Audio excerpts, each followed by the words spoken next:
opportunity to welcome you to the second of our presidential town hall meetings. I'm Roger Waller, the Academic Senate President here at Delta College and an instructor in the business division. I get to be and I had to ask myself, what do I do? So on Monday, I asked my wife, what title should I use for my role here? And she said, what are you supposed to do? And I said, well, I'm just supposed to move things along. And so she said, that's what you should go with. So I'm the mover alonger. And so to move it along, I'm going to get into the program right away.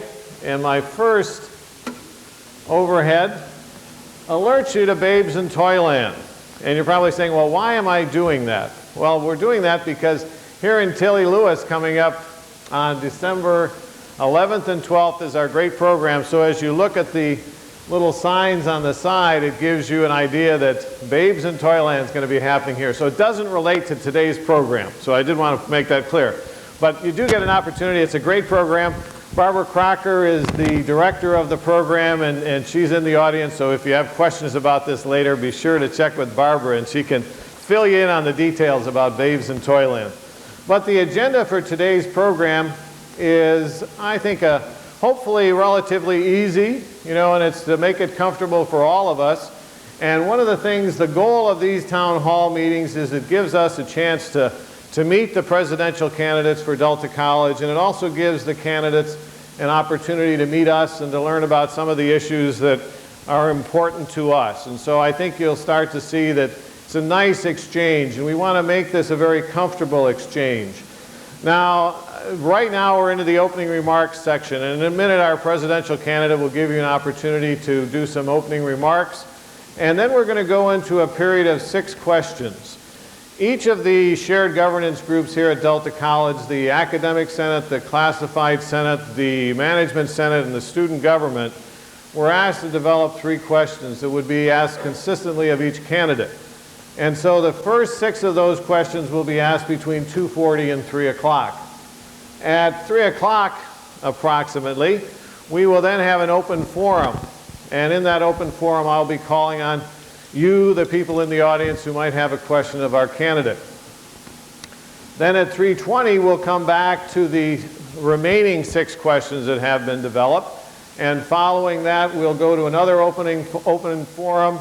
And at the end of that, we'll do our concluding remarks. And I have to commend the audience because I forgot to ask our candidate yesterday about concluding remarks, and you guys were really good at letting me know that. So remember, we're in this together to make sure it goes smoothly for all of us.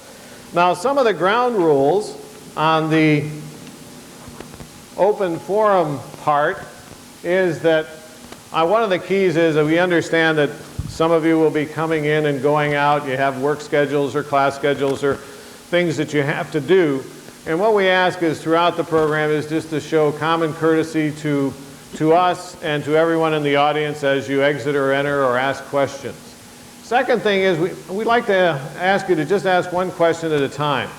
One of the things is we want to give as many people an opportunity to ask questions, and so if you could limit it to that one important question, and then if we have time, I'll go back to you for a second question. We ask you to focus your questions on Delta College and educational issues, because one of the things is we want to certainly find out about our candidates and those areas that affect our college. And so we ask you to avoid personal questions such as the candidate's religion or political party or who's their favorite football team or whatever it might be. And so try to keep that in mind as you develop your questions. And when asking a question, we would like to ask you to state your name and your affiliation to the college. So if you're like Roger Waller, member of the faculty, that'd be great, or Scott Hudson, member of the community, whatever, I think that'd be very nice for us to have a better idea of the question that you're asking and the perspective you're coming from. And then last is I'm going to try to use a rotational approach.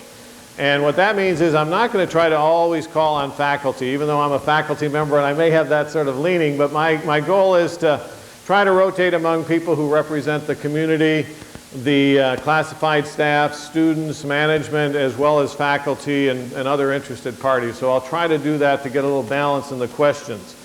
Now, in the back of the room, if you didn't see it when you were coming in, there are some color-coded cards. And they go a variety of colors. And the colors represent the different constituency groups here. And so we ask you to use those. And somebody had a great suggestion. They said, if you have picked up a card and you want to raise your card when asking a question, it'll give me at least a color coding as far as how I could rotate from one individual to another. So all these are little subtle things that we're going to be involved in, and hopefully we can have a great day. And with that, I'd like to go into more of the opening remarks, and really the opening remarks from the person that you've come to see today. And I'd like to ask you to give a very warm Delta College welcome to our presidential candidate, Mr. Dr. Daniel Larios.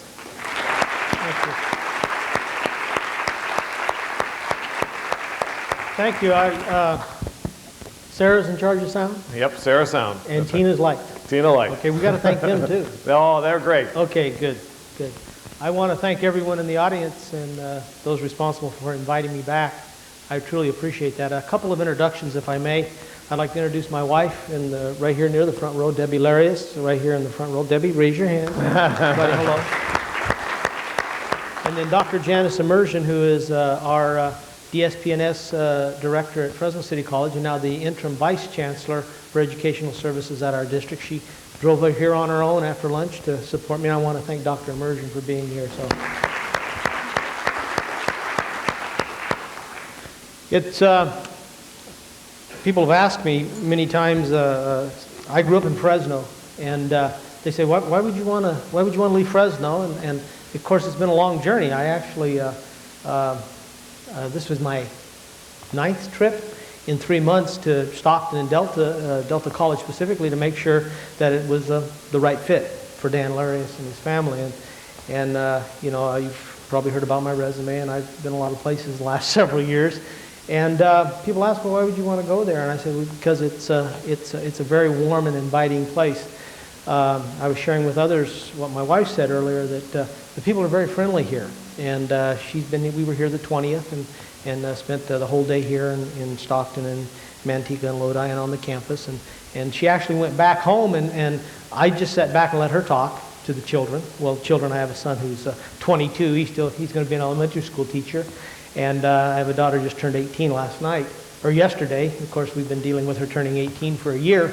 And I let my wife do the talking. My daughter said, well, what did you think of Delta? What did you think of Stockton? And Debbie said, well, you really need to go. She says, it's a cross between Disneyland and Knott's Berry Farm. She says, the campus is magnificent. It's beautiful. And of course, I'm sitting way back and I'm saying, hey, I didn't even tell my wife to say this, you know. And so I want to thank you for inviting me here. A little background, is that appropriate? I've been the president at Fresno City College going on 3 years. I was the president at Irvine Valley College before that in Southern California.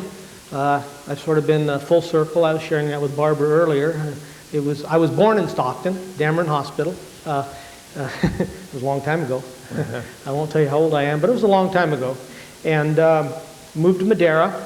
My dad was a carpenter in the shipyards here in Stockton. My brother went to high school for the first couple of years here, and then my brother and sister graduated from high school in Madera. Wound up in Fresno, grew up in Fresno, went all through school there. Majored in agriculture, ornamental horticulture specifically. Graduated from there, went to Cal State University Bakersfield. It was the 18th state university then. I was the youngest head groundsman in the state of California at 22. I don't think that's anything to be really, really proud of. The fact that we had 375 acres to develop, and that was somewhat overwhelming when I went there. Taught high school ag, taught at Bakersfield College 9.5 years. Taught agriculture, was department chair, was director of grounds, did a little bit of everything. Went to Saddleback College, was the dean of technology and applied science. They've changed the name. It's called Technology and Advanced Technology and Science. So they've gone full circle on that one. And then I went to Oregon for 2.5 years. My family loved it. I imagine a day of 10 months like today, rain and 105 inches. If you saw the paper the other day, we were in Tillamook, Oregon. If you saw one of the B's or the Stockton Record, 10 inches in 7 days of rain. That's the way it was there. So, but it was a wonderful experience for all of us. Came back to Southern California, the district I had been in, and then 2.5 years ago I went to Fresno City College. And contrary to what people say, we are the oldest, Fresno City College is the oldest community college in the state of California. Santa Barbara thinks they are, but Peter McDougall and I have that conversation all the time. So with that, I'm ready to go. Great. Well, we're going to move into the first 6 of our 12 questions from the shared governance groups, and the first one comes from the Academic Senate. And it asks, the college shared governance committees have established a process for distribution of the Partnership for Excellence monies. The various groups have submitted the projects according to the guidelines. You receive the projects and disagree with some of the projects which have been approved according to the shared governance process. What are you going to do, and why are you going to do it? There's a lot of money, and we're being told that Partnership for Excellence is going to be there for a long time. And I can only tell you what we're doing where I'm at, and I think that's important that we have all constituent groups sitting down and putting the plan together. And of course, last year, the money came late, and we really didn't have a lot of time, so there was a lot of carryover. Excuse me. And so my philosophy has always been that you need everyone at the table to help guide the institution and make those recommendations. I think it's important that everyone sits down and gives their input. If there's a disagreement, I think people need to discuss that. I got a call yesterday from our Academic Senate President, Paula Castagna, and Paula said, Dan, I'm still not understanding this. We're not hiring any full-time faculty positions out of the Partnership for Excellence. I said, no, that's correct. What we're doing, we have 8 growth positions that comes out of our growth, and we've been growing. It's unbelievable. And so we have, for the first time in my 24 years career, we actually have some money, and so it's real exciting to be able to do that. But with money also comes the responsibility of deciding what you're going to do with that. And so I said, well, Paula, last year we made a decision at the cabinet level with the chancellor and the vice chancellors and the presidents that because we have a new center coming on, Madera, we're going to build that out, Madera campus. And I said we made a decision to have a base allocation for the colleges that wouldn't go away for Reedley and Fresno City College, and then we were going to do the populate Madera with the full-time positions. And so we discussed it, and Paula's a mathematician, and she's really sharp, and so as we talk, I know she's not understanding this, and I'm not getting my point across very well. And I said, well, remember last year, we're still funding those positions out of partnership monies. She says, well, now that makes sense. And I said, we didn't want to spend over 50% of our money on full-time positions. I mean, that was the philosophy we went in. And of course, the Academic Senate, Classified Senate, Student Government was at the table when we made that decision. She said, now I understand that. Well, that's one of my roles, is to make sure that there are explanations and people are comfortable with those explanations. And we do it in a group setting. I think when there are disagreements, we always sit down and talk about those. It's never been an issue for me to, in my role as a dean, as a department chair, as a dean of instruction, and now as a president, for us not to work out those issues. And it's just not Partnership for Excellence monies, it's all monies. And I think those are all, there are some decisions that are going to be made that are going to be unpopular, but they need to be articulated well, so people understand. I believe people, when they feel like they're a part of the process and they understand the process, I think many times they'll buy into what you're doing. So that's how I would handle disagreements of that nature. It's nice to have disagreements over money when you have it. I was telling somebody the other day that it's a lot easier to manage when you don't have money. I went through the Orange County bankruptcy about 5 years ago, and we didn't have money. And so it's a wonderful time for community colleges. So it's meet and confer, discuss it. If there's a disagreement, we talk about it, and we see how we come to some type of resolution. The second question comes from the Classified Senate, and it asks, what experiences do you have in a participatory governance structure working with different college constituencies? Give examples. Well, student government, I've been very active. I was a officer at Fresno State when I was the president of the club, and then of course you sat on the executive committee for the student council at Fresno State. I did that for 3 years, and so I felt like as a student I needed to be at the table, so we were very fortunate. We were able to be involved. That was back in the 60s, and some of us were more involved than others in the 60s, but we still did that. It followed me as I became an ag. I also was on the, when I was a classified manager at Cal State Bakersfield, I was on the first college council for the 5 years I was there as the classified representative for that. And so Paul Romberg, who was the founding president at Cal State Bakersfield, it was interesting because that was before shared governance. There was no AB 1725, but he brought everybody into the room. And I remember the 5 years I was there as one of the best learning experiences I ever had, because I was sitting around with PhDs, and they used to call it Harvard on the Highway in Bakersfield, Stockdale Highway there in Bakersfield, because they got a lot of high-powered people in there. And so I felt very fortunate to be in a room learning about participation, and it wasn't mandated. It was something that this president felt was important. And so I learned from that experience from Paul Romberg, who has since passed away, and he followed S.I. Hayakawa at San Francisco State. Then I became a teacher and did a lot of club work at South High School. Went to Bakersfield College.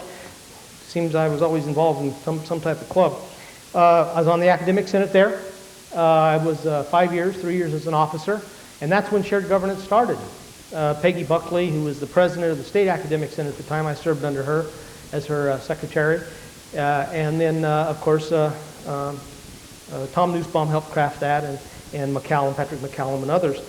So I felt very good about that. One of the reasons I went into administration is that I felt that as a faculty member, the academic senate had a voice, but as far as the participation part, I felt it could have been at a little higher level. And so many of us were championing AB 1725. I'm not sure it's really turned out the way people had thought it would. But I think, as I said earlier, I think when you have people sitting down and talking about things, discussing things, and being a part of the process, I think it's very, very important. Now, when I went to Saddleback College, and I'm giving examples, it's the first college I worked at where there was a classified senate.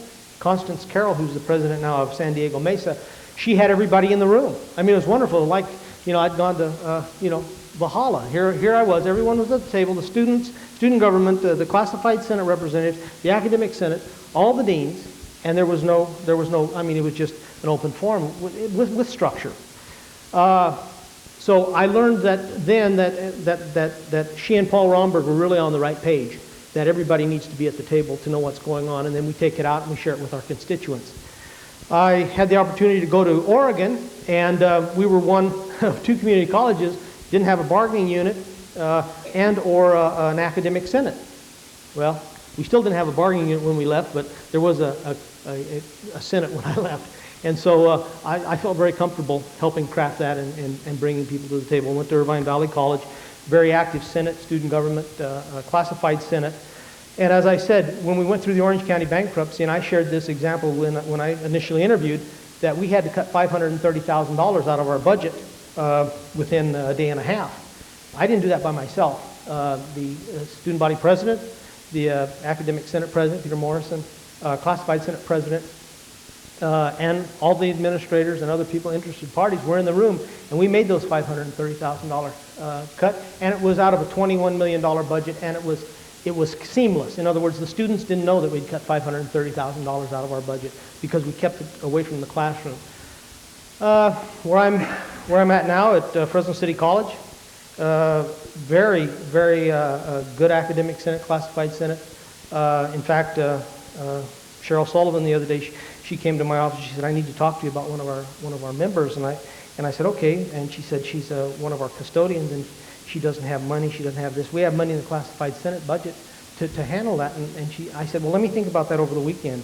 I said, "Because you don't want to set a precedent, and it's the time of the year when you need to do this." And I know the custodian personally, and I know her little daughter Olivia, and I know all those things. And she's only been on about 8 months, and she needs some help. And so I went in yesterday and I said, "Well, this is what we need to do, Cheryl." And I said, "You keep it away from here, but you also have the Senate work with that, and we'll be able to provide for her out of the goodness of everyone's heart at this college." But that's the type of relationship I try and establish with our governance areas. Now, you can't discount the other part. I mean, you have your governance units in participatory governance, which they're calling shared governance now participatory. I like the term better. I actually do.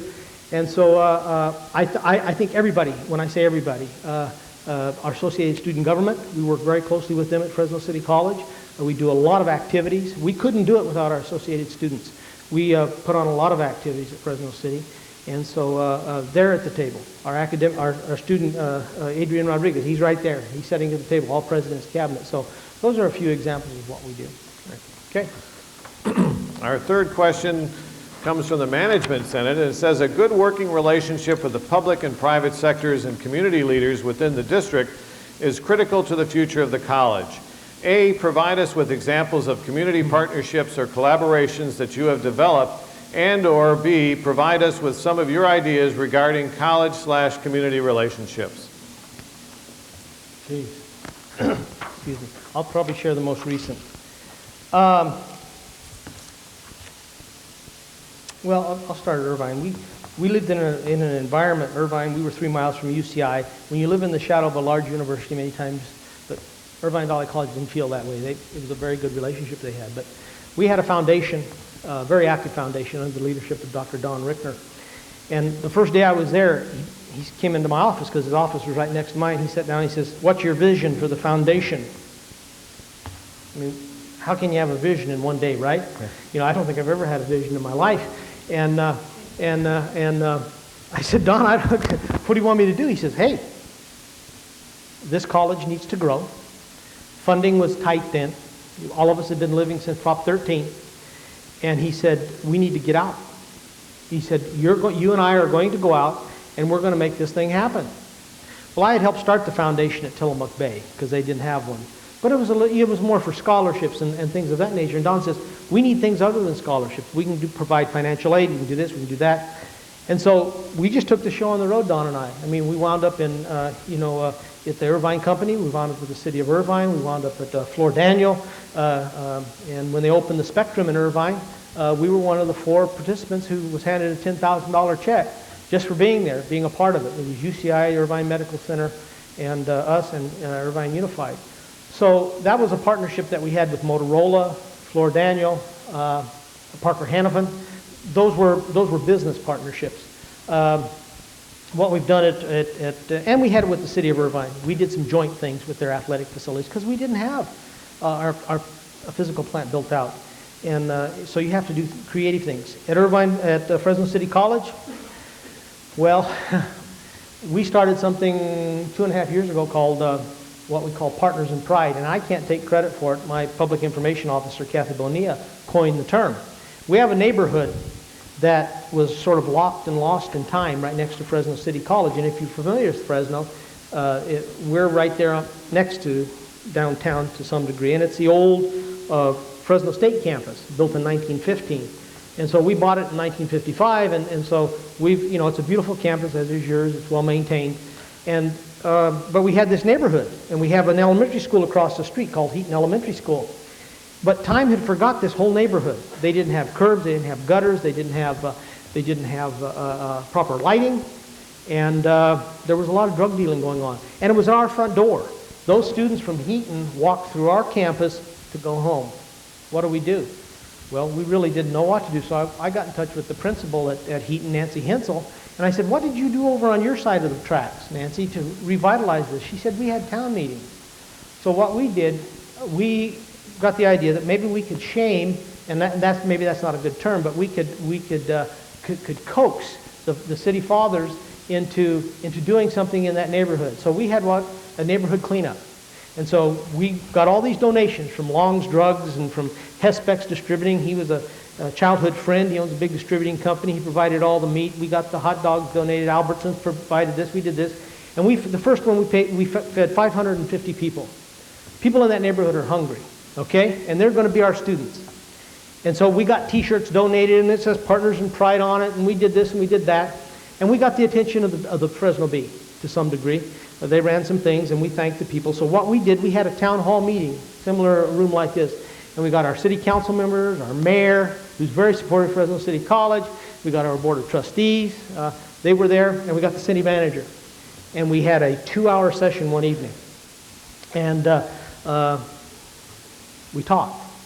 Well, we had our 5th Partners in Pride November 6th. This summer, curbs went in, gutters went in, increased lighting went in, okay? And those little kids are big kids now, and they're taking care of our campus and their neighborhood much better.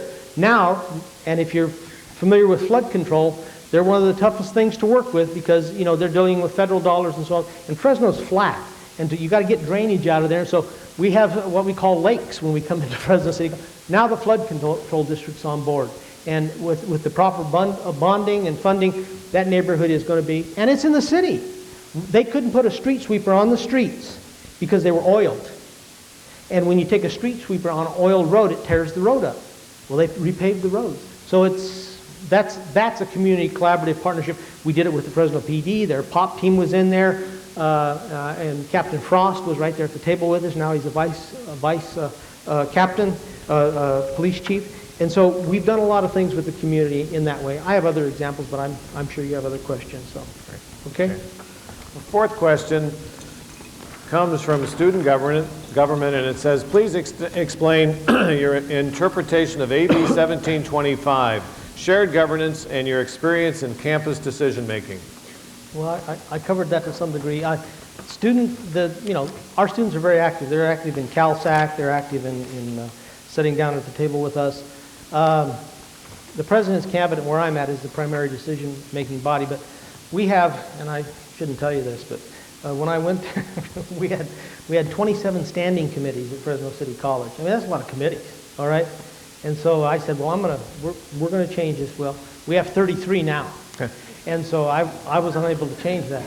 But, and they're all important committees, but it's part of our strategic plan to sort of combine them to some degree.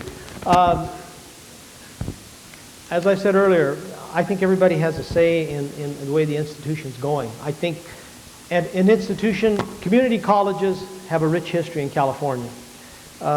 And when you have people such as have a vested interest, such as the people in Stockton have in Delta, and the people in Fresno have in Fresno City College, I mean, when you have a long history and a good history, people feel good about being a part of the process. And if they're not a part of the process, then they can become part of the problem if you're going to have problems.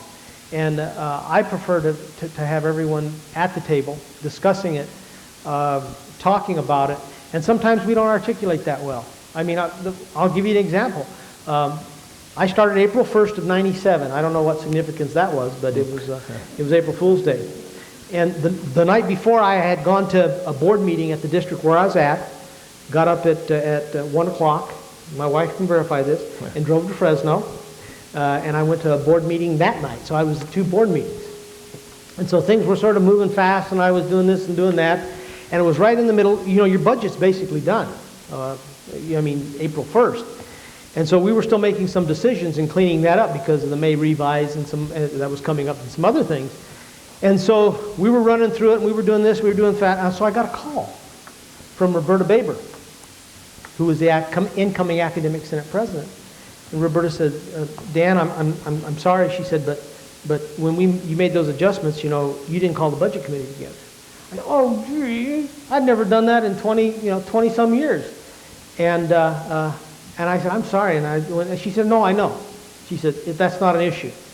That to me, it's a two-way street. Faculty, student, classified staff, presidents can mess up every once in a while. And, you know, I'm sharing, you know, I'm bearing my soul with you, but that was a major mess up for me. But it wasn't something that we didn't rectify and work with because, you know, I hate to say this, but I forgot.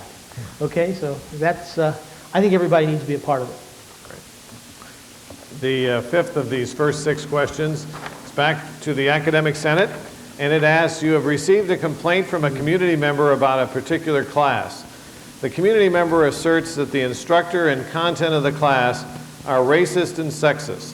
What are you going to do, and why are you going to do it? Well, first of all, I talked to the community member, and I'm probably a phone call. I get them every once in a while. And first of all, I talked to the vice president of instruction. I say, have you heard any concerns about this particular class? I don't say instructor. And this is one person's perception of the class. And we would dialogue, and I've done this, and I would get the input from the vice president of instruction, and then I would say, well, this person, I have to respond to this individual, and I have to have some answers. So then I would ask the vice president of instruction and myself to meet with the instructor to get and then I would find out about the class. Excuse me. I would find out exactly why this person. I would be interacting with this person who made the complaint. First of all, I'd get their name, I'd get their phone number, and I'd tell them I'd get back to them as soon as possible, and which I do, and I would continue the dialogue to find out what the issue was. Those are pretty serious charges, and of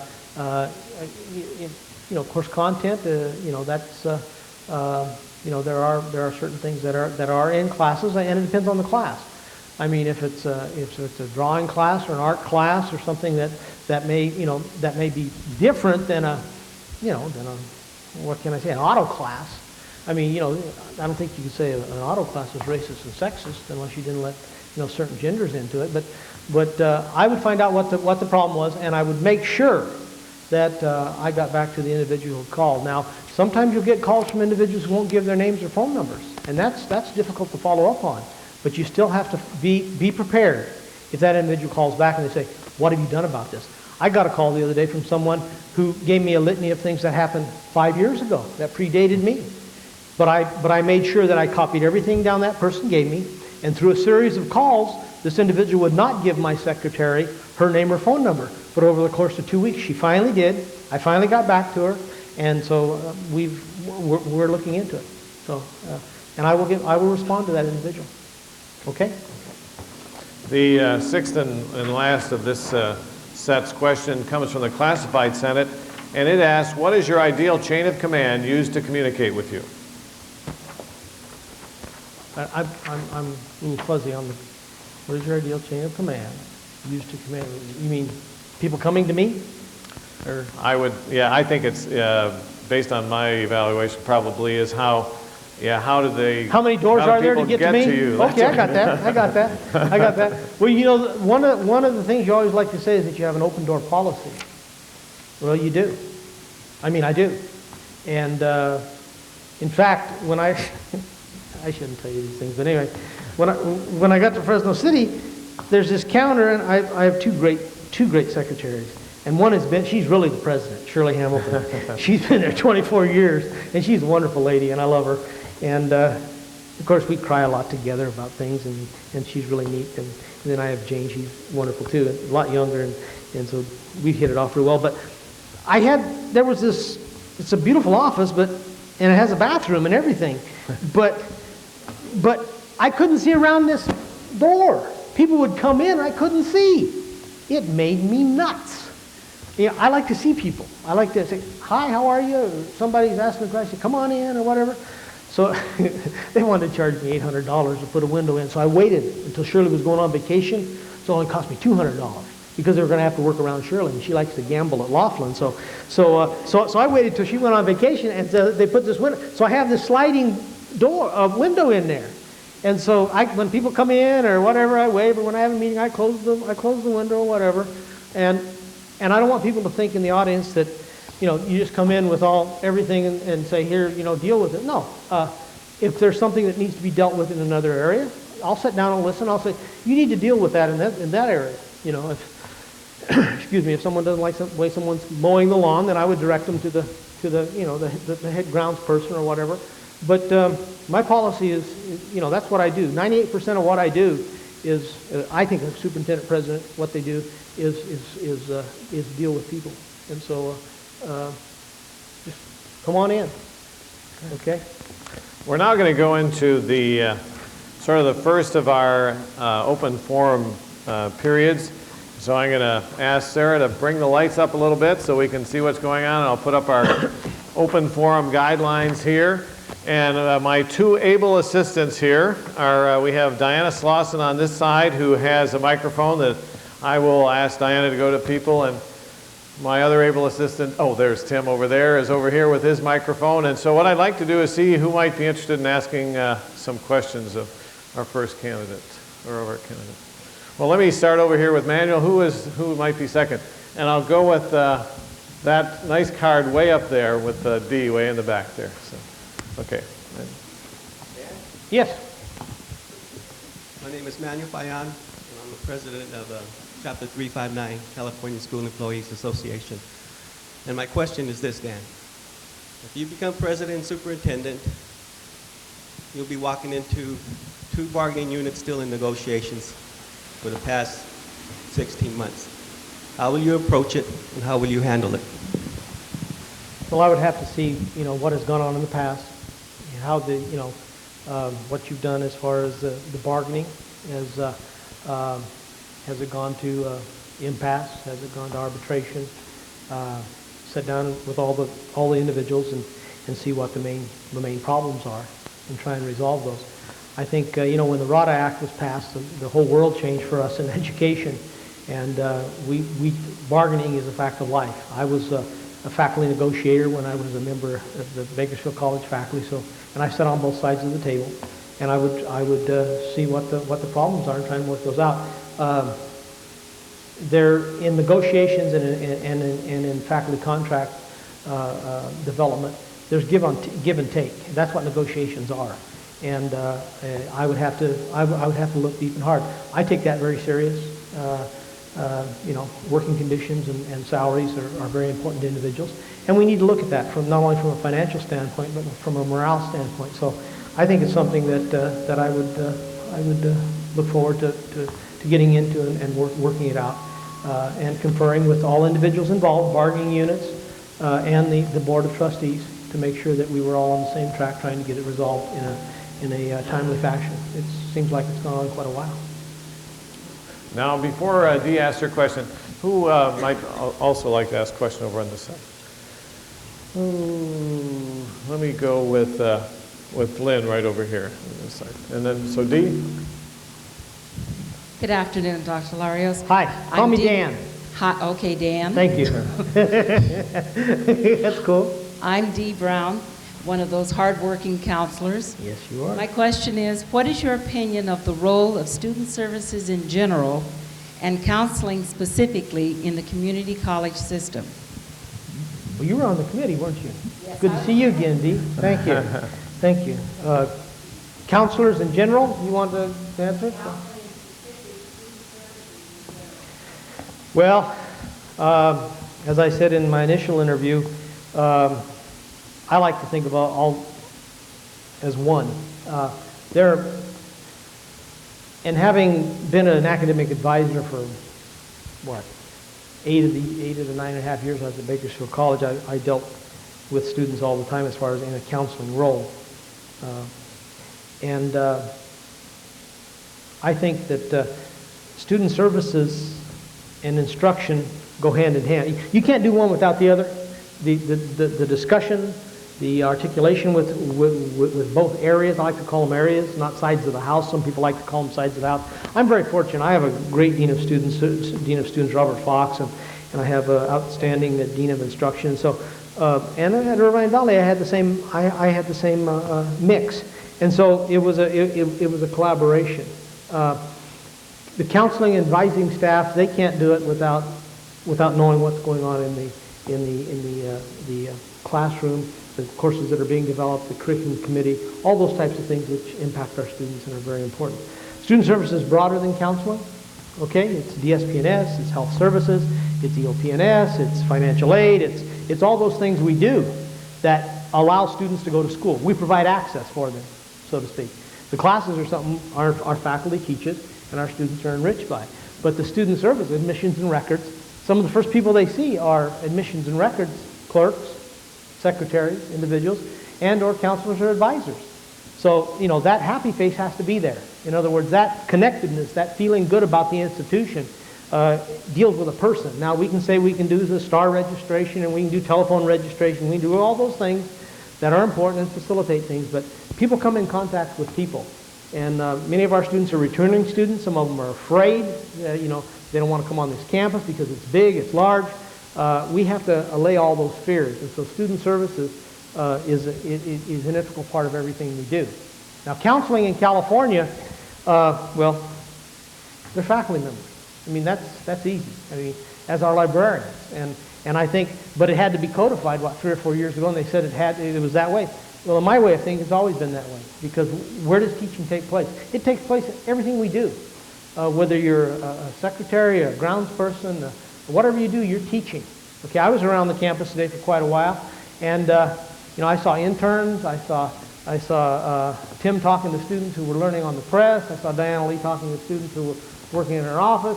I mean, that's teaching. That's what's going on at this college and at all community colleges is the interaction between individuals. And so I hope that answered your question. Sort of rambled, but I got a little passionate on that one. Before Lynn asks her question, I'll go to Charles in here. This gives Tim more exercise down here. Where did Tim go? Tim sits down though. That's the problem with Tim on the down. Hey, Lynn. Hi, nice to meet you. My name Hi. is Lynn Welch. I'm a librarian on campus. We'd like to know what you think are the one or two most pressing issues facing college libraries. Funding and library automation when the TTIP funds go away. There's more than two as far as the way I feel. You know, I went on the Fresno City College campus and we have 22,400 students and we had 3 full-time librarians. I said, what are we doing here? You know, and so last year, you know, we were able to come up with money for 2 new full-time librarians. Like I said, students have to interact with someone. And when you're open like we are, as many hours as we are, they have to interact with a face. I mean, you can have all the technology, and technology, don't get me wrong. I think technology is wonderful. It's a wonderful tool. You know, and quite frankly, last year we did an addition about 5 years ago. And when you get state funding, you live, if you're the person who gets a new building, you live with that for 10 years. Okay, because you got an equipment package that was this, and so you got to live with that for 10 years because someone else thinks you got more than they did. That's just a fact of life.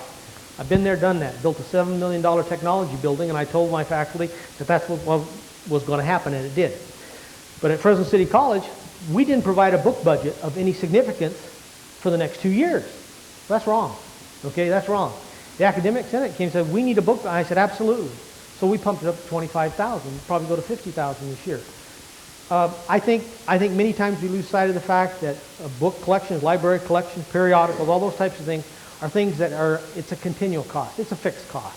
We need to continue, I think, in the libraries in general to do that. I was raised in a library. Being a poor kid raised in Fresno, I mean, that's where you spent your time. I mean, in books, or fishing, or playing ball, or doing some of the things that you did as a kid.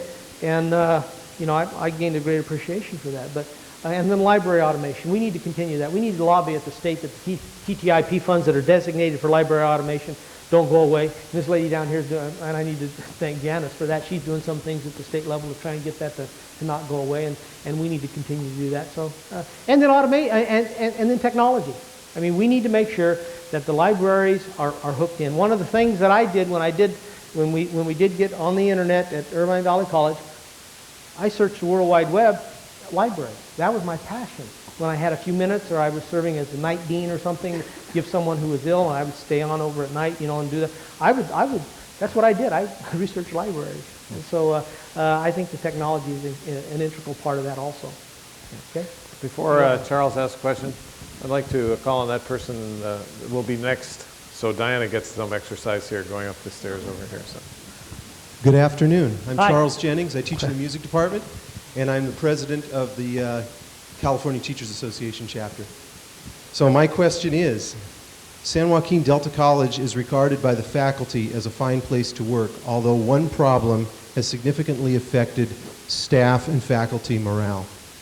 Over the last several years, protracted contract negotiations have led to tension, a failure to recognize breaches of agreements, and the ability to address issues in a conciliatory manner have contributed to an erosion of the trust that exists between faculty, staff, and the administration. What experience have you had in situations similar to this, and what steps would you take to overcome our dilemma? I thought you were going to ask me a music question there for a minute. Sorry. Darn. Who's your favorite composer and why?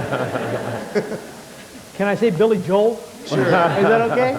Well, he started out as a classic pianist, didn't he? Yeah. Okay, I thought you were going to ask me what was Elvis's first hit, but my wife promised me that I promised her I wouldn't do an imitation of Elvis up here, so I won't. I was very fortunate at Irvine Valley, and I keep referring to that because at one point in time, South Orange, it was the Saddleback District, I believe they were on the cutting edge of a lot of things. And we went into what was called Cypher, which was a friendly-based bargaining environment. We did that. with our classified staff. I felt, I went through the training, we did that, and at one point in time that was the highest paid faculty administrator staff in the state of California. And they always had very, very good contracts. And it was through the fact that the one thing that you mentioned was trust. And people make a commitment to have the finest faculty, the finest classified staff, the finest equipment, the finest facilities. And when you make those commitments, you know, sometimes you have to follow through, and sometimes it's difficult to because of funding. The factor in any negotiation, no matter what it is, whether it's me sitting down negotiating with my vice president of instruction, well, my business manager in this case, over a Steinway or a Yamaha piano, which we finally got the Steinway, my business manager acquiesced, it was still a negotiations thing where somebody had to give and somebody had to get. And there has to be a trust factor built in there. And once trust on both sides, I mean, you know, you're talking both sides, that needs to be solidified. There needs to be a healing, whatever that means. People need to feel good about going in and talking and laying it on the table and dealing with it in an environment. And I think I said this in my letter to try and get an initial interview, is that, you know, we need to support risk takers and people who are adventuresome and people who feel good about doing things and know that sometimes we're not always going to get our way. And we need to go in there and we need to lay the ground rules, and the ground rules need to be followed. I mean, if you lay something out on the table and you're negotiating that and you're talking about that and someone breaks that trust on one side or the other, then that's a major issue too. So those types of things need to be laid out. You have to build that trust, and it's trust on everyone's part, not just on the president or the board or the faculty or the staff or the students, classified senate. It's everyone being a part of that. And as I responded to you earlier, I mean, that's something that I would take serious, and I'm sure everyone here is taking it serious. And many times people hit a fork in the road, and someone goes this way and the other one goes that way, and people aren't always getting there. We're not going to get our ways in everything we do. I feel very strongly that we're all not going to be happy with everything the way it plays out, but we need to be able to say, hey, I was there, I had my best shot, the contract's going to come up in 3 years, we're going to have these for openers, and we need to move forward. And that needs to be laid out. This is what we're going to talk about in openers next year. We're concerned about this, we're concerned about that, and that needs to be something that just doesn't come out of the blue or we throw out on the table at the time of negotiation. Like I said, I've been on both sides. I've been across from an attorney and a chancellor, and as a faculty member doing that same thing. And you know, we always like to joke when I was in the Kern district that, you know, we have the best chancellor in the world, but he's also the greatest in the world of hiding money. Okay, and he was, and he's still a dear friend to this day. And but we knew that, and we could talk to him. We could work that out. And so I believe with a lot of hard work and determination, it can be made right. You're welcome. Okay, this will be the last question for this section, so ask that lady up there. My name is Ursula Meyer. I'm a member of the community, and I'm concerned about the educational level in this town. I liked your answer on the library question, provided you are really going to act on it. But more importantly, how will you support the community, the city, the public library, and the region around? Are you willing to share resources, which is a major function in California today? Yes. Is that a good answer?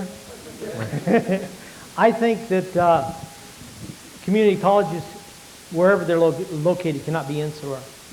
In other words, we need to be a part of the community. That's what the name community implies. And, you know, that wasn't the term up until maybe 15, 16 years ago. They're called junior and technical colleges. But absolutely, that's where we need to be.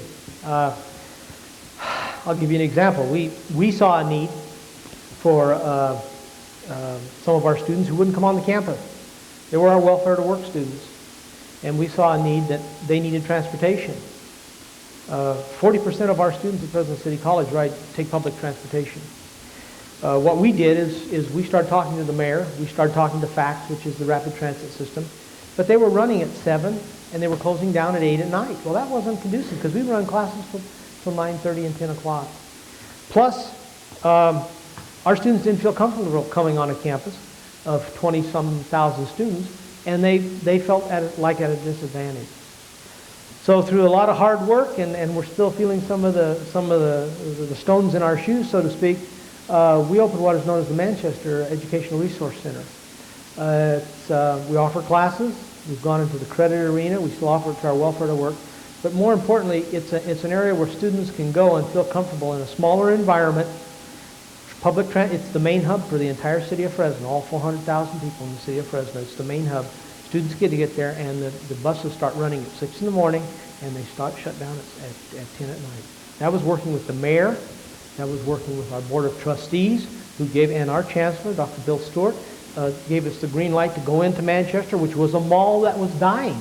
It was one of the first largest malls in California. It was dying. And now Caltrans has moved in there. The retail environment has improved. They're putting a 16 screen theater in there. That's one example of what we've done in the community. As I was saying earlier, we work with Artists America, the African American Museum. We're a part of that. Our art faculty, they're out.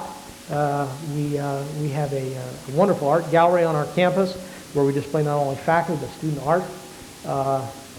We've been trying to get that into some of the banks, some of the art out there. But yeah, that's what we do. If we don't, then we become an entity within ourselves. Can't do that. When we built the new technology library, $6.5 million library at Irvine Valley College, at that point in time, it was the most technologically advanced library in Southern California, and we went in partnership with the Irvine Unified and the city of Irvine so that they could have access. We even designed the parking lots so that people from the community would have parking so that they would not have to pay the fee, which we all charge for parking because that's how we maintain our parking lots and do the lighting and the security and all those types of things. And so we made sure that they were a part of the planning process when we designed that facility, that $6.5 million library, our Learning Resource Center we call them now. But that's some of the stuff that I believe we need to continue to do. Great. Well, we're going to now return to the questions from the different senates and student government. So I asked Tina to watch the lights again and Sarah on sound. Our seventh question comes from the Management Senate. And it asks, in the first 100 days as president, what methods would you use to understand the climate and culture of the campus? Listen, I learned a long time ago, you can't go in any place and expect to change, or maybe it doesn't need to be changed. You can only affect the change on a yearly basis, on an annual basis, I'd say maybe 10-15%. And it has to be done in a consultative way. You need to listen. You need to think about what's going on. I mean, this is a community. You think there are hundreds of employees. You have 18,000 students. This is a city within a city. You need to think in those terms. That's the way I think about it. And we all have our wants and our desires. You have your own culture. And for me to come in here and say your culture is wrong and mine is right, well, that doesn't make a lot of sense. But I need to understand you. You need to understand me. What I would like to see happen in the next 10, 15, 20 years or whatever, and see where we're going as an institution. So I would look, and I've looked at it. Let me tell you, I got more information, and I read 99% of it. But you people are doing a lot of things here. I mean, from your master plan to what you're doing in Tracy to what you're doing on campus and your farm and your all those types of things you're doing. You got a lot of activity going here, so it would be a steep learning curve for the first 100 days for me. The eighth question comes from student government. It says, please name and comment on a progressive, positive, or courageous act taken by each of the following groups while under your leadership: classified staff, students, faculty, management.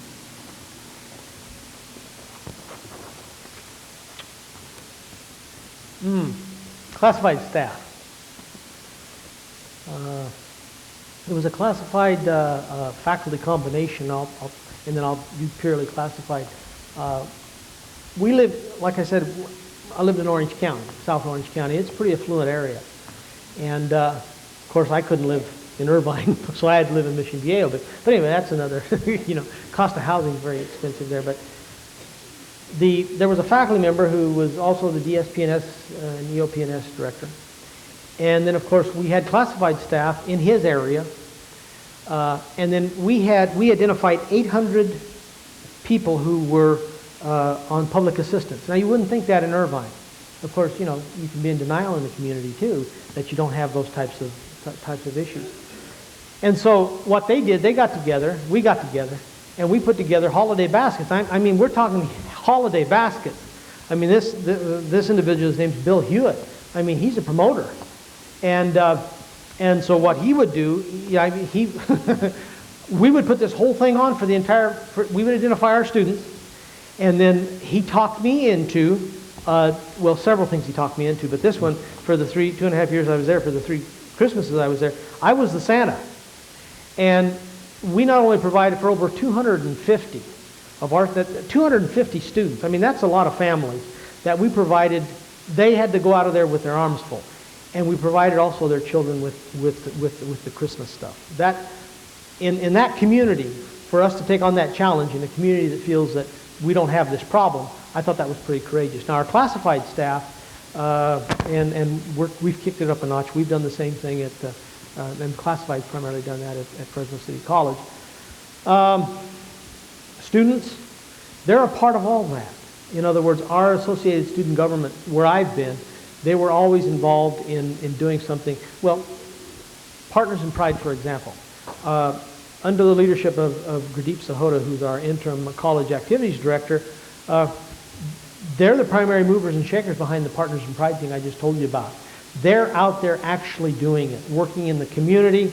We also have a literacy program where they go out in the community. Our AmeriCorps program where the students are a part of, they're out there. You have an AmeriCorps program here based on preschool. Ours is based on the middle school and elementary school. And so our students are out there working in the, you need to understand in community, and this is the valley, sometimes in Fresno we have 19% unemployment. And we have people who can't read. We have people who need that extra help. And so we've also set up student ambassadors. We have what is known as Registration to Go, which our management, our classified staff, our students, and our faculty involved. We actually go to the high schools. We have 32-feeder high schools, and this would involve all of us, all these groups. We actually go out and register students online. We advise them, we register them online, and we're shooting for 37% of all of our incoming freshmen last year were registered before they came on the Fresno City College campus. We do that online. I mean, that's pretty bold going out there when you're always in the shadow of Fresno State, okay? But I like to remind John Welty, the president there, and his wife was in our cabinet meeting yesterday, Dr. Welty's wife, Sharon Welty. I like to remind them that, with graduate students and all that, they have 18,000 and we have 22,000. I like to remind them of that. Build a fire under them, because we're all in this together. And so that's pretty courageous for all those people to go out and do that. We do a lot of other things, but those are the ones that just come to mind. Our 9th question comes from the Academic Senate. After being at Delta College for a couple of months, you received the master plan and discover some areas of concern that you had not originally seen. What are you going to do, and why are you going to do it? Well, having done probably too many strategic plans in my life, and probably having seen many of them sit on a shelf and gather dust, any plan that you have is a plan that has to have the opportunity to be changed. And that's my way of thinking. If you're not going to be able to change it, then there's no reason to have the plan. At that point in time, it's like an accreditation report. You give a snapshot of an accreditation report right here. But things in the next 3 or 4 months after the team gets that, things may have changed. That's the way a plan has to be flexible enough. Any type of plan you do, any type of planning you do, it has to be flexible enough to change. How would I do that? Well, we sat down. Your master plan, I think Wayne Keithley and those people put it together.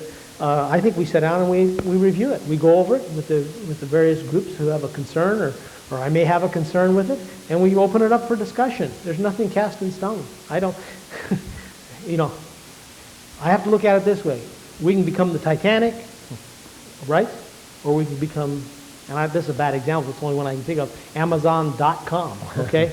So we need to think in those terms. We need to be able to change. The 10th question comes from Classified Senate, and it asks, what is your ideal organizational structure?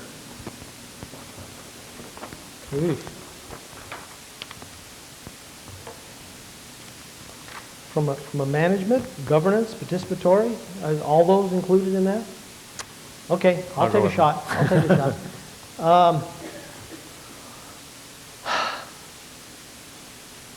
I've looked at the structure here, and if I was to change something where I was at Fresno City College, I would adapt this organizational structure as far as the president, the board of trustees, the president, the vice presidents, and so on and so forth. I think organizational structure, and maybe I shouldn't say this, but most places we try and look at the organization to see how it, and it has to be these things to me. This is me personally.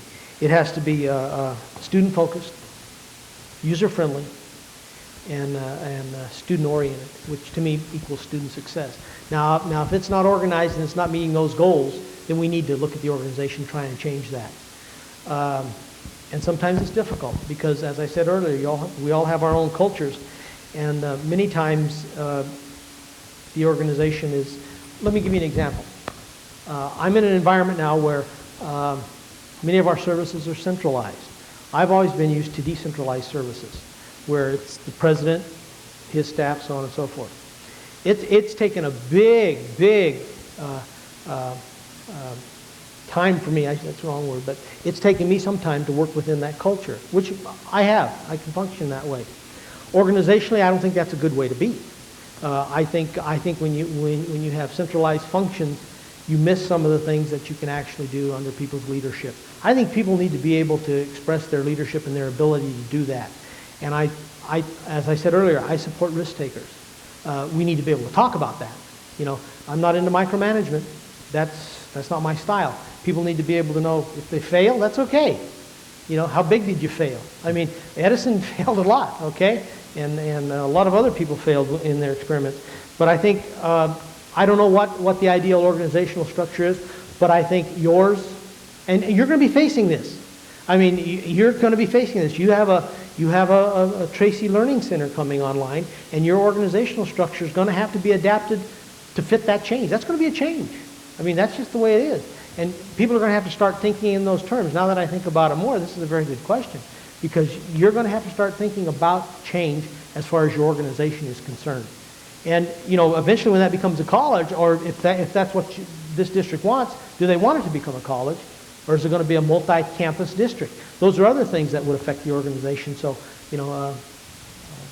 that's the best response I can give to that question. Correct. The 11th question comes from the Management Senate, and it asks, describe your ideas regarding using internet/distance learning to deliver effective instruction and services. This is a big district. You're all over. Well, we're grappling with this now, as is other community colleges. Once we figure out, in fact, we've had Saracosa, who's into it big time there out in the desert, China Lake area, there in the Kern district. We've had them come and give us some workshops, because they're offering 33 classes, internet distance learning this semester. And we're trying to figure out how we can do that better, or can we do it as well. And I need to let you, maybe you know this already, but 80% of all students who do in that environment in California community colleges are full-time students at a community college. In other words, they're taking it as a convenience. There are several issues involved in that as far as internet access at home. And I look at where we're at, because we're the largest county in the state of California that 50% of our people don't have cable television. That tells me how many people have computers and can access the internet or whatever and do that. Well, we're trying to make it more affordable through the efforts of some of our staff and to make that work. We do some of that. We do one now with Loma Linda in our nursing program. They actually do their part of their bachelor's degree on our site. We do some with community hospital in that environment because we can't, enough of our nurses, we do it in Madera because we just can't train enough nurses. So we're doing that as the need arises. And I apologize for this. I don't know how your contract reads on that, but there's the development of courses, the credit for that. It's built into our contract, how you're paid for that and so on and so forth. So those are all the types of things that need to be resolved if we're going to go in that full bore. I don't think you'll ever replace the teacher. I need to say that, and I'm not playing to the audience, but I believe that. But I think it's an avenue for students who can live in that environment to do that. Now, I believe my son, who's been on a computer since he was 5 years old, and he's 22 now, he could live in that environment. I couldn't, because I have to be face to face, and maybe it's just because of the age difference. But I'm sure as time progresses, and as we get into that, more fully, and we're going to have to do that, because we have tidal wave 2 coming, and if we're not going to be able to build more facilities, because the money's not there. And so we're going to have to do something to enhance what we're doing. And they're all looking at the community colleges. They're looking at the community colleges to provide educational services, remediation, all those types of things. And with 108 community colleges, with Copper River coming on, or Copper Mountain coming on, with 108 community colleges now, we're going to have to do something different. And we're going to have to run differently. We're going to have to run maybe 6-7 days a week. And we're just going to have to change the way we deliver. This is one way we deliver, and this is a good way to do it. We're going to have to offer complete programs. If we're going to do this, students are going to have to know that I can get an AA or a certificate via the internet. I don't think we're there yet. We're getting close, and some of the private entities are getting there, and they're on our heels. And if we don't provide it, they will. So, our last of these prepared questions comes from student government, and it says, please cite an example of how your institution values student needs and student leadership.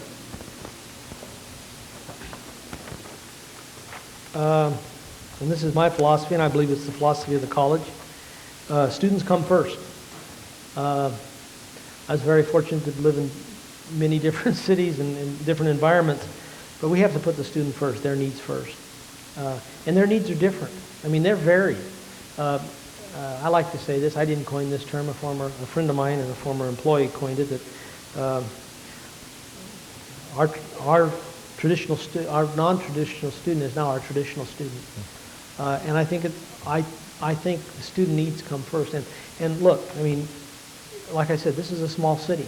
I mean, the needs are there for all kinds of services. We need to be able to provide those, or have the infrastructure or the contacts to provide those services for our students. Student leadership, well, I got a big part of what I did when I was in student government. Now, I didn't do student government in high school. I did the athletic thing, but the student leadership, I think we provide training for our students. They sat at all of our tables. They sat at our 13-month strategic planning process. I think that builds leadership. It takes them back to be with the other students. They're members of CalSAC. They just spent 4 days in San Diego, and we make sure when they come back they share that with the other students. We have an executive council. We have what is known as a Puente program. We have an Ideale program. Maybe you're familiar with the Puente program. I've been a Puente mentor for three years. I've been at Fresno City College, and so many times, many of our leaders come out of those programs, those special programs the Fresno City College has felt comfortable developing, and we've made a commitment toward that and to student leadership. And it can be at different levels. I mean, they may be on the homecoming committee. They may do something. We have one young man named Nam in a wheelchair. He's everywhere. He does everything for us, and he wants to be a part of everything. And he is a leader on that campus. People see him doing things in a wheelchair that people with 2 good legs don't do or won't do. I mean, that's student leadership, and those are the types of things we do. Great. We're now going to shift gears, and I go back to Tina to ask her to up the lights a little bit, and to Tim and Diana to get back on the job. And we're going to go to our open forum questions. And I'm going to put up my little open forum guidelines here so we can do that. And I see a card here in the middle, and so we'll go here. And then I see a card in the front. So Diana, why don't you go up these stairs to the white card right straight up here. And then Tim, you're down here with the yellow card here. And I'm trying to get my cards balanced here, so I got my cards balanced.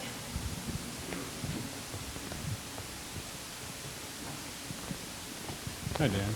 Gary Johnson, UC Cooperative Extension here Hi. in San Joaquin County, and a community member. I'm impressed with the counties you come from, Kern County and Fresno especially, as far as their agricultural importance and diversity. San Joaquin is right up there with them, generating many billions of dollars of economy in this county.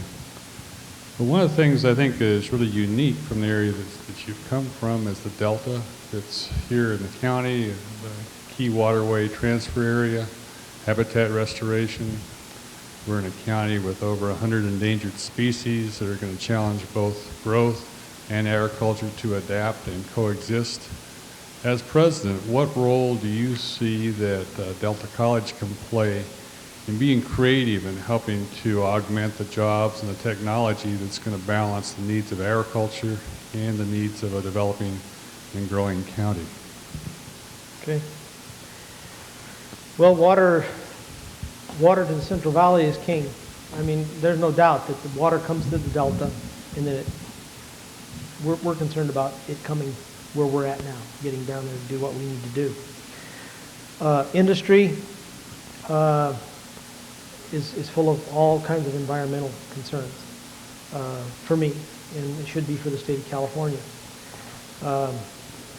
The economy is based on, many times people don't realize that great societies were built on very strong and great agrarian infrastructure. And being an old Aggie, I understand that to some degree, not as well as you do. As the role of the president, because that is some of my background, I would be very responsive to doing whatever I could to deal with that. I'm on the board of directors for the Chamber of Commerce for the city of Fresno.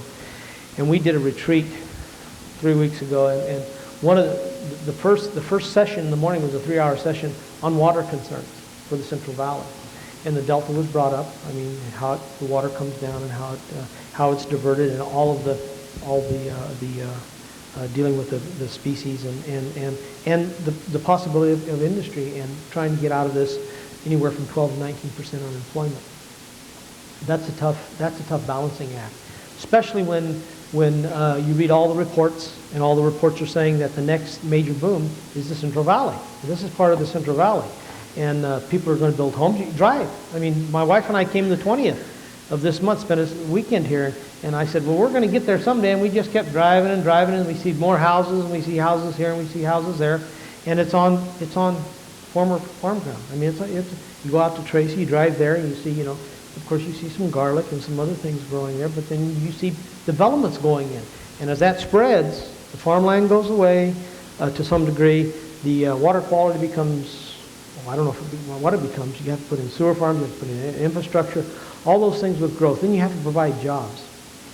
Those are all things that concern me because I lived in Southern California. I watched what happened in Vista because I lived in northern San Diego County. I watched what happened down there about the freeways and the avocados and the limes when you start putting developments in there. But people need places to live. I think anything we do in that arena needs to be, as with the community colleges and higher ed in California, we need to have some master plan. But I'm not so sure people are going to get together and do that master plan. I think it's imperative that we do. I think we need to be an advocate at the state level. People need to understand the severity of that.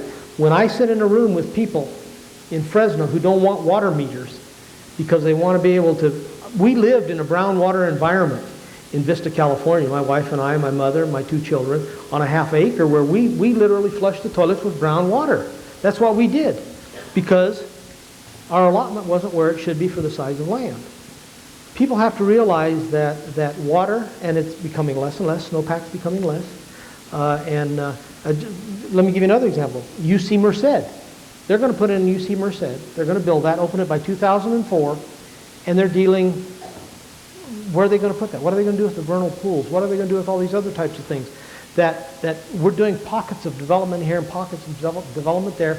And we've done that in Fresno. Having grown up in Fresno, I've seen Fresno expand to the point where the infrastructure and all the things that are necessary for growth has gone out into good farm ground. They built Cal State Bakersfield on the best sandy loam soil in Kern County, Tenneco, and they put it out there so they could build land. And I'm not against Tenneco. It's just that they took this good farm ground and they built around it and they did development. And now it's where to live. I mean, it's the place to live now. But you got to consider the water from the Kern River, the CBC, all those types of things. My dad worked on the state water, the Edmondson pumping plant. He was a carpenter, and he put in all those forms where they poured those big thrust blocks for that kind of stuff. And so I'm familiar with that to some degree. But until we have a master plan and we can all sit down and talk about it, my role would be an advocate for that. And I would accept that challenge from you and the community and the ag community to be a part of that, because I feel very strongly about that. Because if we don't do something, the state of I always like to say Fresno is the #1 ag. You know, California doesn't need the rest of the world, really. When you think about the oil supplies at Tule River and in Kern County, and you look at all the ag that we do up and down the valley. I mean, what is our economy? What is it? The 8th in the world, 7th or 8th in the world in California. I mean, we're pretty self-sufficient. But if we don't take care of that, we're going to go away. We're going to go away. So I would be an advocate of that. I would be up to that. You want me out there, I'll do that. I would be a part of trying to make that plan happen at the state level. The federal government plays a big part in this too. I mean, we need to have them at the table because Bureau of Land, United States, USDA. I work for the Forest Service for 4 seasons and sometimes in the winter. But we're all a part of this, and Bureau of Reclamation, I don't know how to pull all that together, but I would certainly, it would be a challenge for me to be a part of that. All right, Tim, I'm going to make your life easy. I'll have you come down here before Sean answers this question, down here in front. And so, Sean? Yeah, my name is Sean Riley, and I'm a student here, and also I work in the mobility as a mobility aide. And I was wondering, what are your views on mobility and disabled students? And also, will you be supportive of the disabled programs, mobility here on campus? Oh, well, I need to tell you that we have the best DSPNS program probably in the world. This lady sitting down here developed it, Janice Immersion. And I was told when I was coming to Fresno City College by Bill Hewitt, who I mentioned earlier, that it was the best. You know, I can't be more supportive. I mean, you know, we were laughing about one of the buildings. Diana Lee, she said, I can't figure out what that was down there. And I said, well, maybe it was a water slide, but it certainly wasn't something that you know, a student in a wheelchair could access. But you know, I was impressed when I came on campus my first time. I hadn't been on campus, your campus, since '78, about 4 months ago, and handicapped accessibility. And I can tell you just the stuff we're doing. I mean, when we redo parking lots, Janice is sitting there. We make the parking spaces, the handicapped parking spaces. You know, we're putting in, and I don't know why we didn't do it years ago. We're putting in all kinds of door access at Fresno City College. You know, they built new additions 5 years ago, and we still, you know, the old doors. But no, there's disabled students. I mean, they're part of our student population. And as I was walking up and down today, I told Tim, I said, you got to get some escalators because I can't do this with my bad knees after three knee surgeries. So no, that's a good question. I hope I gave you the right answer because I feel very strongly about access. Not only getting into school, but staying in school. We can't make it difficult for you. Janice, before you ask your question, questions over here. We go to the blue card. Diana, you get a little exercise in there to get the blue card. Okay, Janice, we're ready. Actually, I came just to keep him honest. He didn't know I was coming, but he hasn't even told you half the things he does. I want to ask you something. I wasn't planning on asking a question, but I was looking at the schedule. Of course, I'm Janice Immersion. I'm the director of the DSPNS at Fresno City College, and I'm the interim director of Educational Services and Planning for our district. I noticed that that this area has a pretty strong ag concern and interest, and I read about the farm that my husband being a farmer, I was interested. And I've never really heard, but I'd like to hear your experiences in agriculture, agriculture-related areas, because it seems to me like this is a real hot issue here. Well, as I said, I was an ag teacher for 10 and a half years.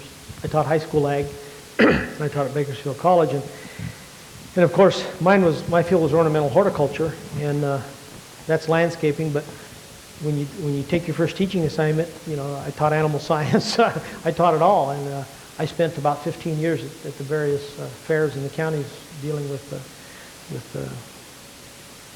projects for students.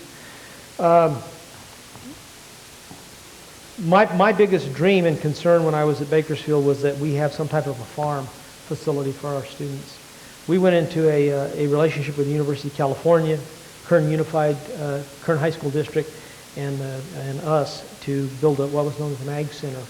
The Ag Center materialized, but it didn't materialize with what I thought it should have been.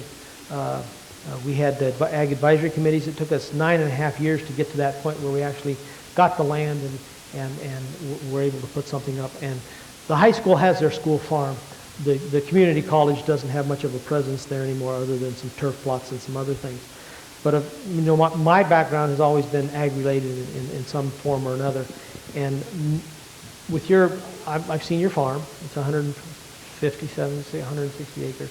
I think, as I said earlier, the agrarian society is, every society that has had a strong agrarian backbone to it has always survived. And I think we need to continue that where we're located. At one point in time, Delta was one of the big heavy hitters in community college ag, as was West Hills, and as was Merced and Modesto and Bakersfield College and Pierce. And I think that needs to be rejuvenated statewide. And my background in ag would certainly lend some effort in pushing that. I believe in projects for students. I think students need to have some type of project. I had what was known as a pepper project at Fresno State, 5 acres of Italian sweet peppers. We hit the market 2 weeks early. It was wonderful. We made all kinds of money. After that, I was eating a lot of peppers with scrambled eggs.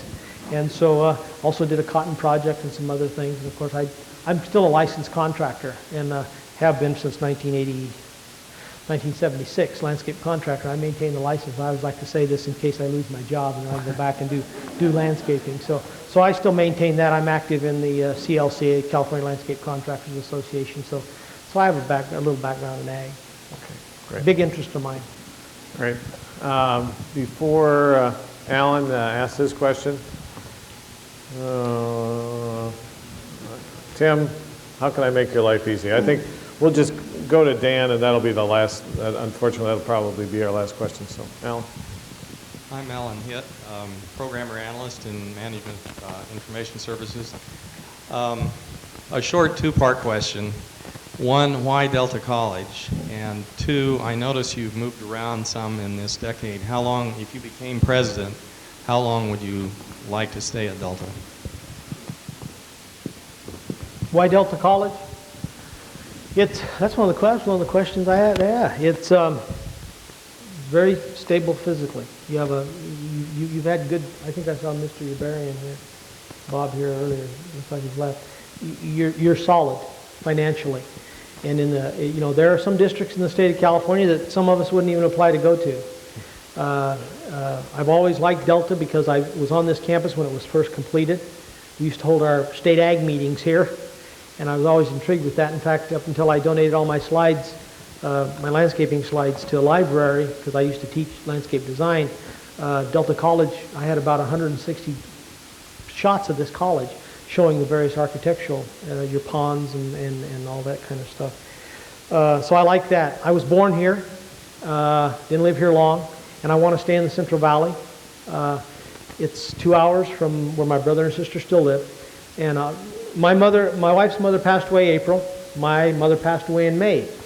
If my mother was still alive, as my mother-in-law, or my mother specifically, who my wife had cared for 14 years since my father passed away, I wouldn't have applied for any job. Okay? I have the flexibility to move now. It's a career move for me, and I've never done that. It's always been, family things or this or that. Some people like to say it was a midlife crisis when I went to Oregon, but that's not true. I wasn't that old then. And how long would I stay? As long as you would have me. I think it's important to understand that in an administrative role, I think what you have to have in community college, because they are community-based, I think you have to have stability in everywhere, okay? But also you need to have the energy there in various areas to continue the growth of the institution, whether it's at the board level, whether it's at the faculty level, whether it's at the administrative level. And the thing that I like most about community colleges is the interaction with the students, because of the fact they give you the energy to keep the college going, especially in a two-year institution environment, because they're continually going, but they're coming back. So I will stay as long as, if I'm the fortunate candidate, I will stay as long as you'll have me. And I have moved. It's right there. I'll tell you I moved, but it's been for personal reasons. I left Orange County because one of the reasons was to come back to Fresno, where I grew up, and I wanted my mother to be with my brother and sister, who are both older. My brother's 69, my sister's 65, and I wanted my mother to be there. So the last 2 years she was with her family, and I wanted to get my daughter out of the Orange County environment where she wasn't doing real well in school. And we got her out of high school. She's graduated, and she's going to Fresno City College. So there are a lot of reasons a person leaves. But I've been very fortunate to be at every place I've been. I've been able to work with some outstanding faculty staff, and the student body has been unbelievable every place I've been. So it's been a learning experience for me, and so I'll stay as long as you'll have me. Okay, Dan, you'll have the last question. Tocayo, or more commonly known, that would be reference that you and I have the same common first name, Dan Flores. I'm a counselor at Delta. And I guess the first comment would be is that I think there is a difference between what a faculty advisor does and what a counselor does. I view faculty advisors as basically informationalists. Counselors are developmentalists. And to that question, I would want to put you into a moment of reflection. I would imagine at some point you made a very conscious decision to become an administrator. In that decision, and as you arrive here today, possibly to be our president superintendent, could you reflect back and look at, in the implementation of change that you have had to make, what has been your personal costs, and perhaps review what personal costs you might have had to incur on someone else? Okay, good question. As far as the advisor comment, when I went to the president to ask the president if we could help the counseling department, because we were overwhelmed at that time. The oil crisis, we had a lot of people out of work, a lot of people needing advising. I said, what about us becoming academic advisor? And he said, that would be fine, but you'll have to go through training, and you'll have to be trained by our counselors. So it was a symbiotic relationship with our counseling division. And we did have folders. We did counsel and deal with the students that way. As far as the personal cost of why I became an administrator, I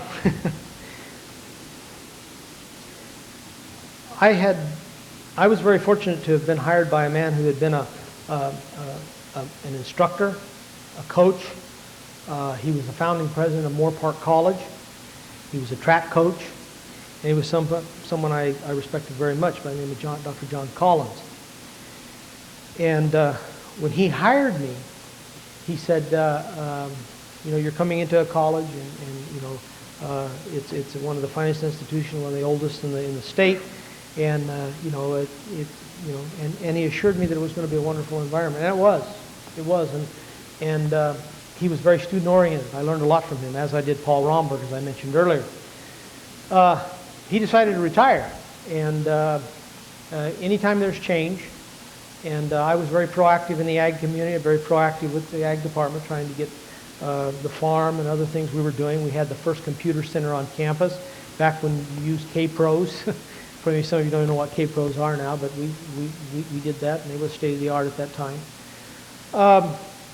And when we were putting this ag thing together, and we just got a $250,000 FIPSI grant to develop a 2+2 program,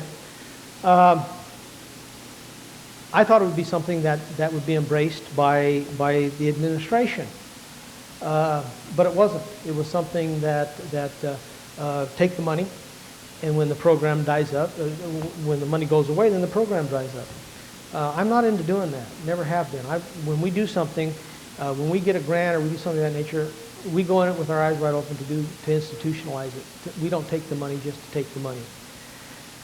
So I felt somewhat disenchanted with that, and I said, well, I think I can do this as good as most administrators, at least the ones I was working with at the time, and I decided that I was going to become an administrator.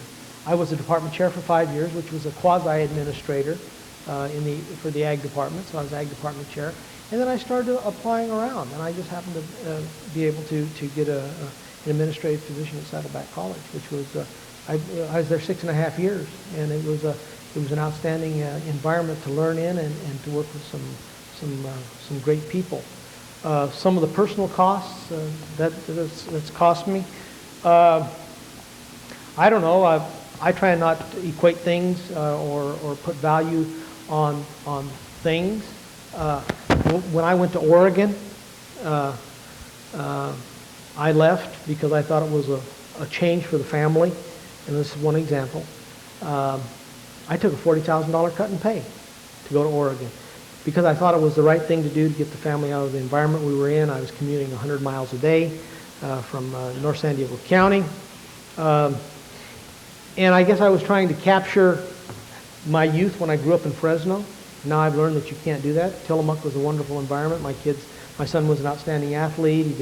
He was an outstanding scholar. He did all these neat things, and it was a wonderful environment for me to learn in. But the personal cost was, I'm not talking monetary. I'm talking about the stress and strain I put on my family, on my wife in particular. She rolls her eyes when I start looking at San Joaquin Delta and the question of why. I think I answered that pretty well. But I would say the personal cost, and at the time, you need to understand, I moved 2 families when I moved. My father died in 1985. So I left there and went to Orange County and took my mother. Had to sell 2 houses, had to sell 2 households. When we moved to Oregon, they had to pull a truck in from Nebraska because they don't run the trucks that big in California to move 2 households. It cost me $10,000 to move from Vista, California to and I guess to Tillamook, Oregon.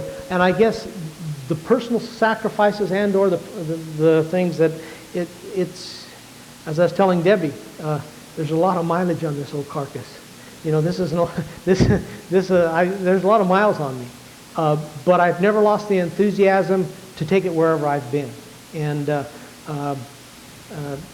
my son now is saying he's going to be a teacher. He's student teaching now, and are you going to go to Stockton? And of course that upsets his mother because he wants to go back to Southern California. And of course my daughter says, I'm staying at Fresno. So that could be a personal thing. I mean, that's a big personal thing when you talk about fragmenting the family that way. But we've always been able to pull it together. My son wanted to stay in Orange County until he realized what it was going to cost him to live on his own. So he moved to Fresno and graduated from my alma mater, Fresno State, and he's had a good experience there. But there are personal, I mean, when you do that, I was a tenured faculty member at Bakersfield College. I could have stayed there the rest of my life. I really could have. But would I have satisfied the need to make a difference? I don't know. Maybe not. But I think any place I've been, I have tried, and my family's been very supportive. And like I said, I moved my mother every place I went.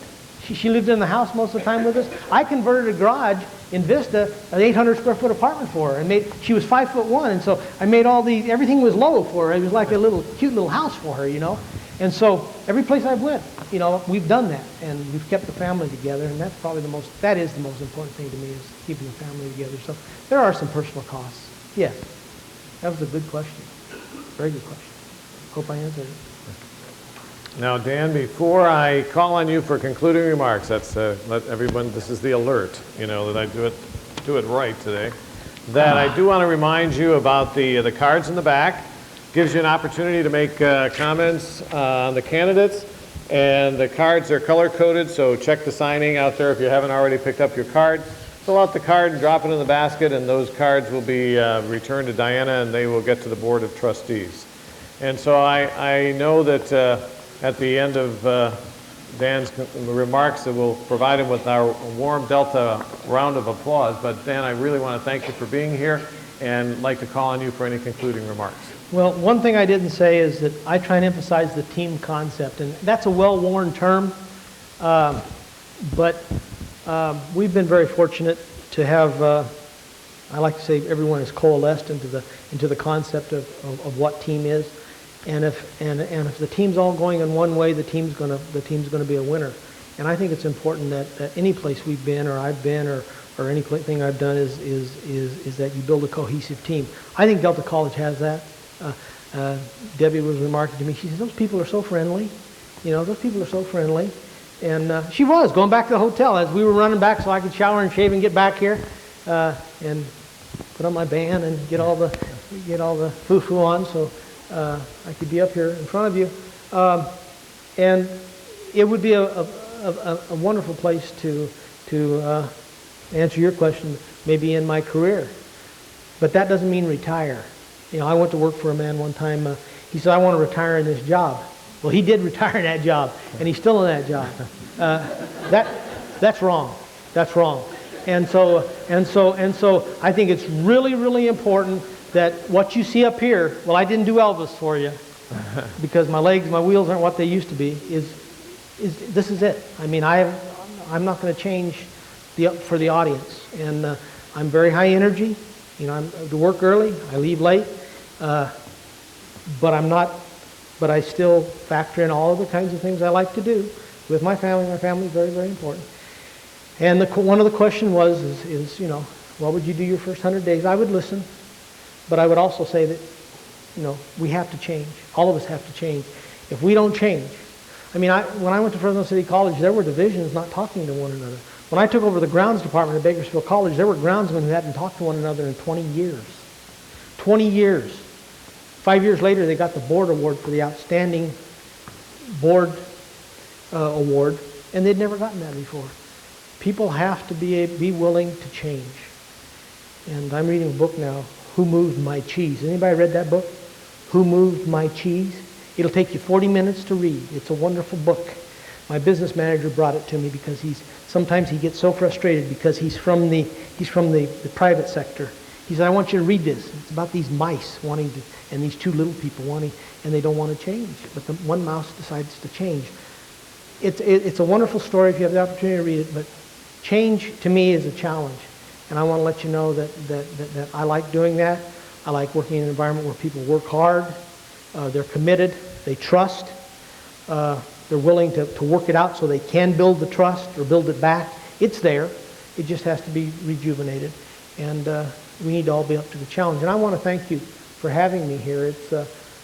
We came in this morning, we hit rain at Turlock, and we got to, where did we get, Deb? And it stopped raining? But it wasn't raining in Fresno where we really needed the rain. And I need to close and tell you that I hope my kids took care of my boxer dog. I forgot to mention Samson. I have, next to my wife, he's my best friend. And he's a 9-year-old boxer dog. And so if he would move with us, he's moved to San Diego, he's moved to Oceanside, he's moved to Oregon and back to Orange County. He would move to San Joaquin Delta, and you'd love him. So I'd like to thank you very much for having me, and I really appreciate your warm hospitality, and so does my wife. Thank you very much.